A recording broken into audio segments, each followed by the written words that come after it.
নমস্কার বন্ধুরা, আজ আবার একটা ভিডিও নিয়ে হাজির। আর ইস্ট বেঙ্গলের যে অসাধারণ জয়, সেই জয়ের পাশাপাশি ইস্ট বেঙ্গলের পরবর্তী ম্যাচ নিয়েও কিন্তু আলোচনা করতেই হবে আমার এই ভিডিওতে। তাই আপনাদেরকেও আলোচনা শুনতেই হবে।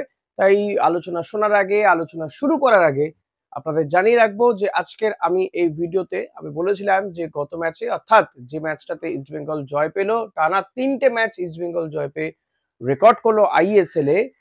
তো ইস্ট বেঙ্গল এবং এই হায়দ্রাবাদ এফসির মধ্যে যে ম্যাচটা, তার গোল লাইন বা স্কোর লাইন প্রেডিক্ট করতে বলেছিলাম আপনাদেরকে। তো আপনারা অনেকেই প্রেডিক্ট করেছেন, অনেকের প্রেডিকশন মিলেও গিয়েছে। তো তার নাম আজকে আমি জানাবো অতি অবশ্যই। কার কার প্রেডিকশন মিললো তার নয়, একাধিক ব্যক্তির নাম আজকে আমাকে বলতে হবে, কারণ একাধিক ব্যক্তি তারা প্রেডিকশন মিলিয়ে দিয়েছেন। তো লেটস স্টার্ট।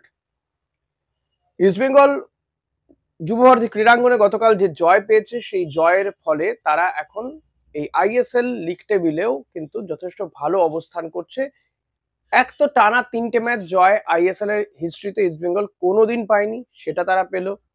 একাধিক রেকর্ড ব্রেক করেছে। দুই হচ্ছে, আইএসএল এ এখনো পর্যন্ত সর্বাধিক পয়েন্ট এবং সর্বাধিক অবস্থানে রয়েছে ইস্টবেঙ্গল। এখন ইস্টবেঙ্গল এর থেকেও ভালো কিছু করতে পারে যদি পরবর্তী দুটো ম্যাচ, যে লাস্ট দুটো ম্যাচ রয়েছে ইস্টবেঙ্গলের সামনে, সেই দুটো ম্যাচে ইস্টবেঙ্গল জয় পায়। কিন্তু এই দুটো ম্যাচে জয় পাওয়াতেই তাদের থামলে হবে না, বা জয় পেলেই তারা যে একেবারে চলে যাবে প্লে অফে বা সুপার সিক্সে, তা নয়। কিন্তু তাদেরকে আরো অনেক কিছুর উপরে ডিপেন্ড করে থাকতে হবে। তো এই অনেক কিছু কি? অনেক কিছু হচ্ছে, এই north east Mumbai city FC, তাদেরকে হারতে হবে পরের পর ম্যাচ, এবং উড়িষ্যাও রয়েছে কিন্তু পিকচারে। তো এদের ফলাফলের দিকে ইস্টবেঙ্গলকে নজর রাখতে হবে। এবার ইস্টবেঙ্গল যদি ধরে নেওয়া যায় যে দুটি ম্যাচই জয় পেল, এবং এরাও কোনো একটি দুটি ম্যাচে জয় পেয়ে প্লে অফে চলে গেল, তাহলেও কিন্তু ইস্টবেঙ্গল আইএসএল এর হিস্ট্রিতে সর্বাধিক অবস্থান করবে লিগ টেবিলে। হয়তো প্লে অফে যাবে না, কিন্তু ভালো পজিশনে, সম্মানজনক পজিশনে কিন্তু ইস্টবেঙ্গল শেষ করবে। শেষের কয়েকটা ম্যাচ দেখতে পাচ্ছেন কি ভীষণ ভালো পারফরমেন্স করছে। যদিও গতকালের ফার্স্ট হাফে কিন্তু ইস্টবেঙ্গলের পারফরমেন্স আশানুরূপ ছিল না, কারণ ইস্টবেঙ্গলকে পরের পর ম্যাচ খেলতে হচ্ছে। এই ম্যাচটাও কিন্তু কয়েকটা দিনের মাঝখানেই খেলতে হলো, অর্থাৎ 22 তারিখে খেলেছিল, তার আগে তারপরে 26 তারিখ, মাঝখানে 23, 24, 25, 3 দিন, অর্থাৎ 4 দিনের মাথায় দুটো ম্যাচ খেলতে হলো ইস্টবেঙ্গলকে। ফলত টায়ার্ডনেস তো থাকেই প্লেয়ারদের মধ্যে, যে কারণেই লালচুংনুঙ্গা বলুন, আনোয়ার আলী, তারা যথেষ্ট স্লো ছিলেন হায়দ্রাবাদের এই সমস্ত ফুটবলারদের জন্য। ফলত হায়দ্রাবাদ যে ভুলগুলো করেছে, এই ডিফেন্সকে পেয়েও যে গোল তারা করতে পারেনি, অনেকগুলো গোল করার সুযোগ কিন্তু তারা পেয়েছিলেন, কিন্তু গোল করতে পারেননি। এটা কিন্তু নর্থ ইস্ট বা বেঙ্গালুরু এফসির মতন টিমের বিরুদ্ধে এমন ঢিলেঢালা ডিফেন্স হলে চলবে না বস, এটা সোজা কথা বলে দিচ্ছি। তাই ডিফেন্সকে আরো বেশি জোরদার করতে হবে, এবং আপফ্রন্টকে গোলের যে সুযোগগুলো তারা পাচ্ছেন, যে হাফ চান্স গুলো হায়দ্রাবাদের সঙ্গে মিস হওয়াতেও ইস্টবেঙ্গল জিতে হয়তো গেছে, কিন্তু এগুলো অন্য টিমের সঙ্গে করলে কিন্তু চলবে না। সেগুলোকে গোলে, হাফ চান্সকে ফুল চান্সে পরিণত করতে হবে, গোলে পরিণত করতে হবে। তাহলেই কিন্তু ইস্টবেঙ্গল এই দুটো টিমের সঙ্গে ভালো ব্যবধানে জিততে পারবে, ভালোভাবে জিততে পারবে। এখন জেতা তো জেতাই হয়, কিন্তু হাফ চান্সকে ফুল চান্সে পরিণত করতে হবে ইস্টবেঙ্গল স্ট্রাইকারদের।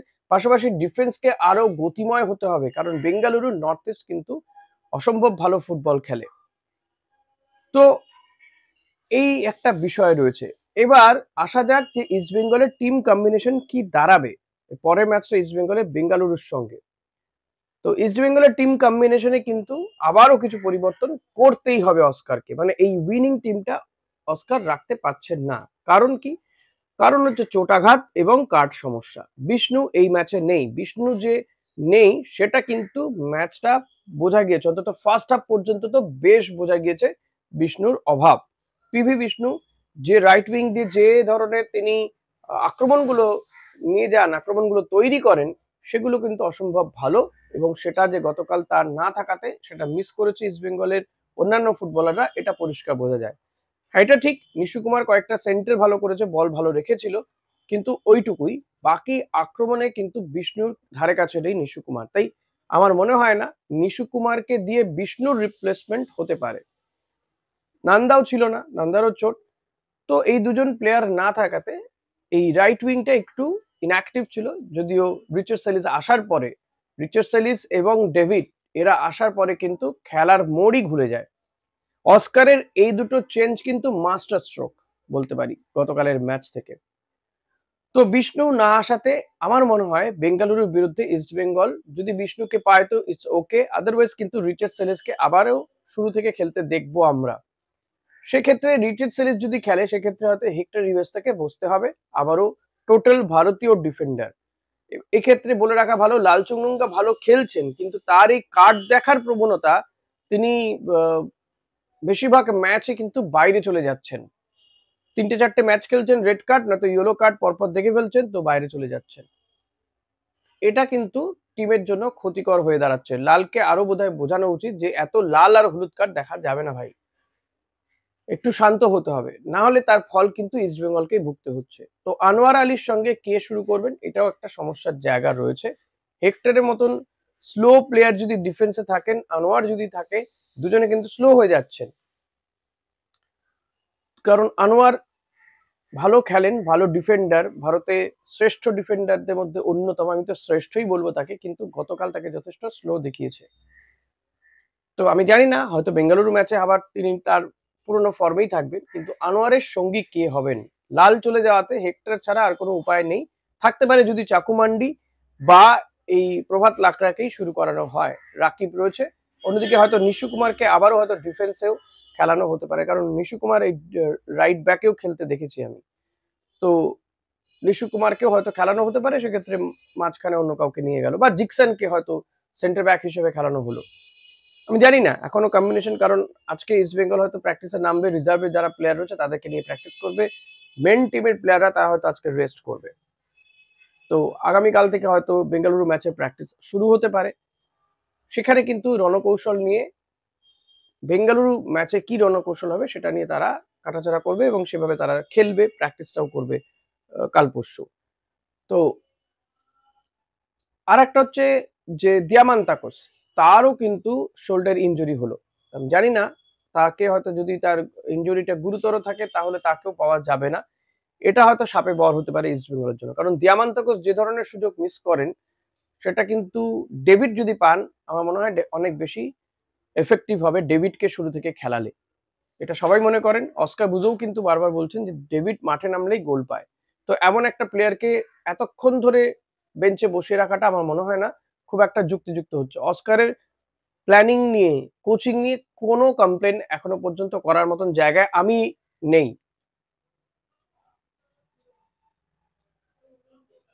তো আমি বলবো যে এই ডেভিডকে যদি শুরু থেকে খেলানো যায় তাহলে কিন্তু ফলাফল আরো ভালো হতে পারে, গোল পেতে পারে। ইস্ট বেঙ্গলকে কিন্তু বেঙ্গালুরু এফসির বিরুদ্ধে গোলটা করে নিতে হবে আগে ভাগে, এবং লাইসেন্স গোল করতে হবে, অর্থাৎ একটা নয় দুটো গোল অন্তত করে রাখতেই হবে ইস্ট বেঙ্গলকে। কারণ বেঙ্গালুরু এফসি প্লেয়াররা, বিশেষ করে সুনীল ছেত্রী এই বয়সেও যে ক্ষিপ্রতায় তিনি খেলছেন, তো তাকে কিন্তু আলাদা মার্কিং করতেই হবে, রাকিবকেই হয়তো এই দায়িত্ব নিতে হবে।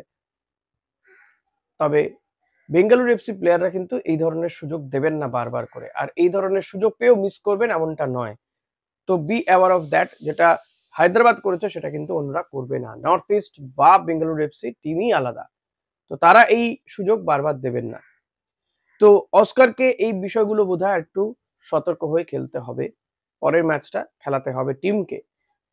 আদারওয়াইজ ইস্ট বেঙ্গল টিম তো ভালো পারফরমেন্স করেছে, মেসির মতন একজন প্লেয়ারকে পেয়েছে, যেটা অস্কারও বলছেন যে মেসির মতন এমন একজন প্লেয়ারের খুবই প্রয়োজন ছিল, যেটা মেসি আসাতে দলটা সামগ্রিকভাবে উদ্বুদ্ধ হচ্ছে। এবং আমি মেসিকে দেখছিও, প্রচুর কথা বলছেন, প্লেয়ারদের উদ্বুদ্ধ করছেন, নিজে ডিফেন্সে নেমে আসছেন, সেন্টার থেকে বল নিয়ে দৌড়চ্ছেন। গতকালও যেটা সাউল ক্রেসপো ক্লিয়ার করেছিলেন, পাস দেননি কিন্তু ক্লিয়ার করতে গিয়েছিলেন, সেই বলটা হাফের নিচে থেকে নিয়ে টেনে নিয়ে গিয়ে তিনি একটা অসম্ভব ভালো গোল করলেন। জেসিনকে কালকে নামিয়েছিলেন। অস্কার বোধহয় এই বার্তাটাও দিয়ে রাখলেন যে রিজার্ভের প্লেয়ারদেরকেও কিন্তু আগামী দিনে প্রয়োজন পড়বে। হয়তো দুটো ম্যাচ রয়েছে কিন্তু এএফসি চ্যালেঞ্জ লিগটা রয়েছে। তো সমস্ত দিকগুলোকেই কিন্তু অস্কার প্রিপেয়ার রাখছেন। প্রয়োজনে কাউকে কাউকে নামাতেই পারেন তিনি। সেই বার্তাই কিন্তু দিতে চাইলেন প্লেয়ারদেরকে। আমার মনে হয় জেসনকে এই কয়েক মিনিটের জন্য নামিয়ে এই বার্তাটাই দিতে চাইছেন। তো আগামী দিনে আমি দেখতে চাই বেঙ্গালুরু এফসির বিরুদ্ধে যে এই ডেভিড হামারকে শুরু থেকে খেলানো হোক, যদি দিয়ামান্তাকোস খেলতে নাই পারে একান্ত, ইটস ওকে। তো তারও একটা রেস্টের প্রয়োজন রয়েছে, লাগাতার ম্যাচ খেলে যাচ্ছেন, তার চোট, যদিও তিনি গোল করেছেন তার আগের ম্যাচে, পাঞ্জাবের ম্যাচে, কিন্তু তবুও দিয়ামান্তাকোসের একটা কোথাও গিয়ে সমস্যা হচ্ছে, যেটা ডেভিডের হচ্ছে না। তো আমি তো বলবো বেটার এই মুহূর্তে ডেভিড ফর্মে রয়েছে, তো তাকে খেলানো হোক। দেখা যাক অস্কার এটাকে কিভাবে নেন। Messi is fantastic footballer, Saul Crespo ফর্মে ফিরেছেন, কিন্তু তবুও কিছু কিছু তার এখনো সমস্যা হচ্ছে। আমি গতকালের ম্যাচের কথাই বলছি।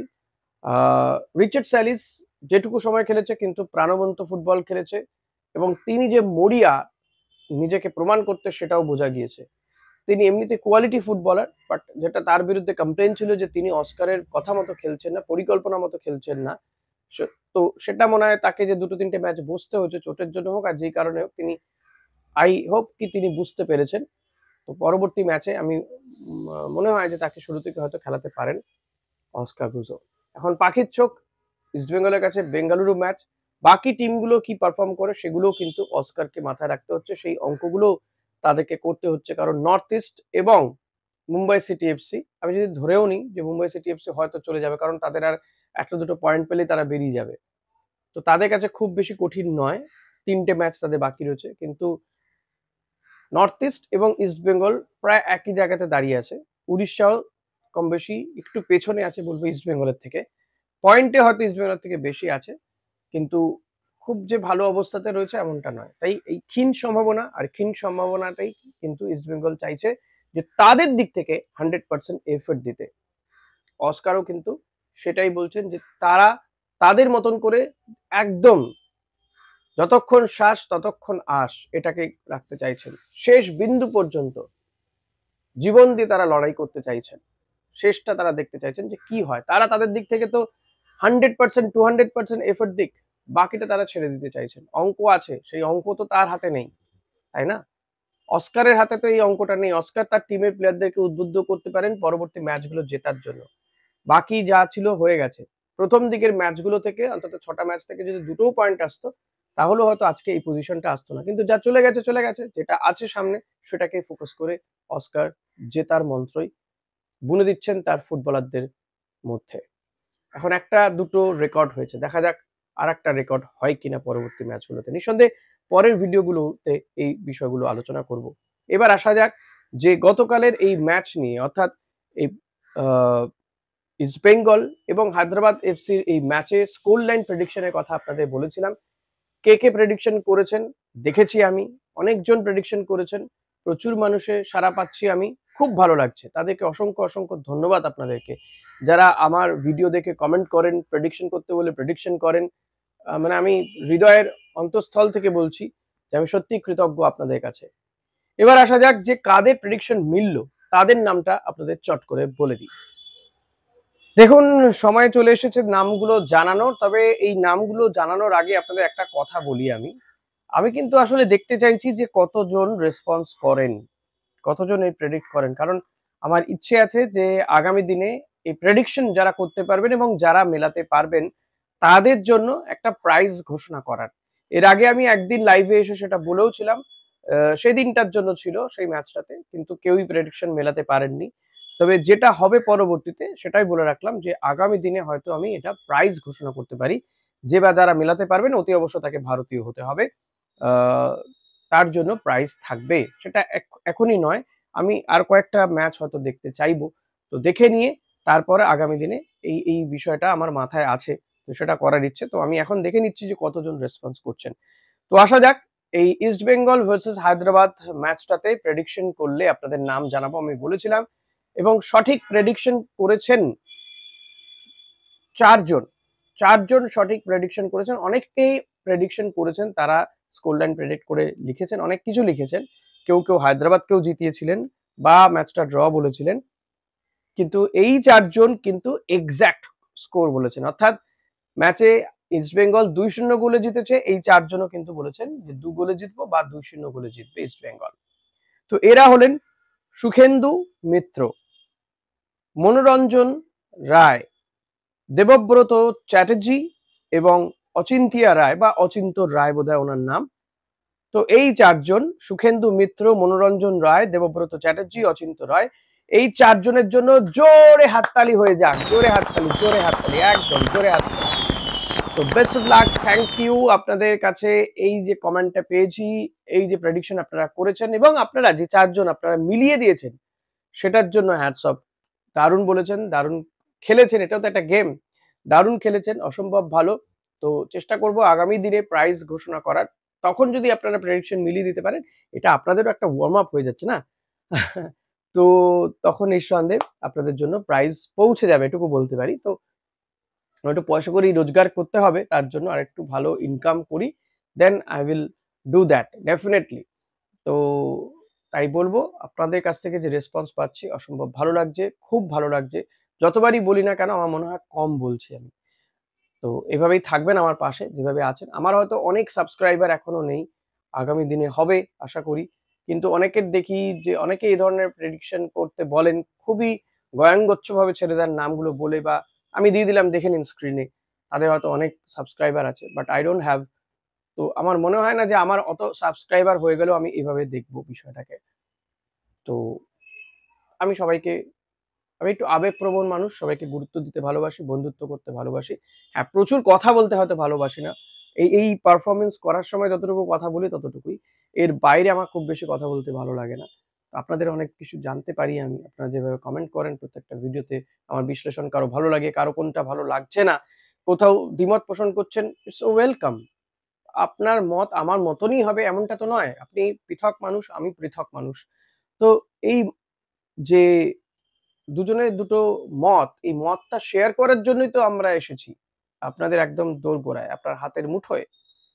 তো কোনো মনের মধ্যে ওই হিচকিচ রাখবেন না যে এটা কি বলা উচিত হবে কিনা, বা আমি তো ওনার দ্বিমত হয়ে গেলাম। আমি ওনার সাথে এতদিন ধরে একই মত শেয়ার করছিলাম, হঠাৎ করে তার এই পয়েন্টটা আমার ভালো লাগলো না। হতেই পারে। সেটাই তো স্বাভাবিক। ওয়েলকাম। সবার সব ধরনের মতামত কিন্তু স্বাভাবিক। আমি গ্রহণ করতেও রাজি আছি। কিন্তু আবারও বলব, সমস্ত ধরনের মানুষ এই ভিডিও দেখেন। তো এমন কিছু লিখবেন না যেটা কুরুচিকর হয়, আপনার বা আপনার পারিবারিক বিষয়গুলো সামনে উঠে আসে। কারণ আপনি যেমন বিহেভ করছেন এটা কিন্তু রিফ্লেক্ট হয় আপনার পরিবারের উপরে, বা আপনার পরিবার যেভাবে আপনাকে মানুষ করেছেন, প্রতিপালন করেছেন, সেটাই তো আমরা রিফ্লেক্ট করি। জানি, জানা বা অজানায় সেটাই করে ফেলি। তো এমন কোনো বক্তব্য, এমন কোনো সেন্টেন্স লিখবেন না প্লিজ। Thank you. তো বিদায় নেব। আবারও বলবো, চ্যানেলে নতুন হলে সাবস্ক্রাইব করে নেবেন। ভিডিও ভালো লাগলে লাইক, কমেন্ট, শেয়ার করতে ভুলবেন না। মেম্বারশিপও নিতে পারেন। Thank you.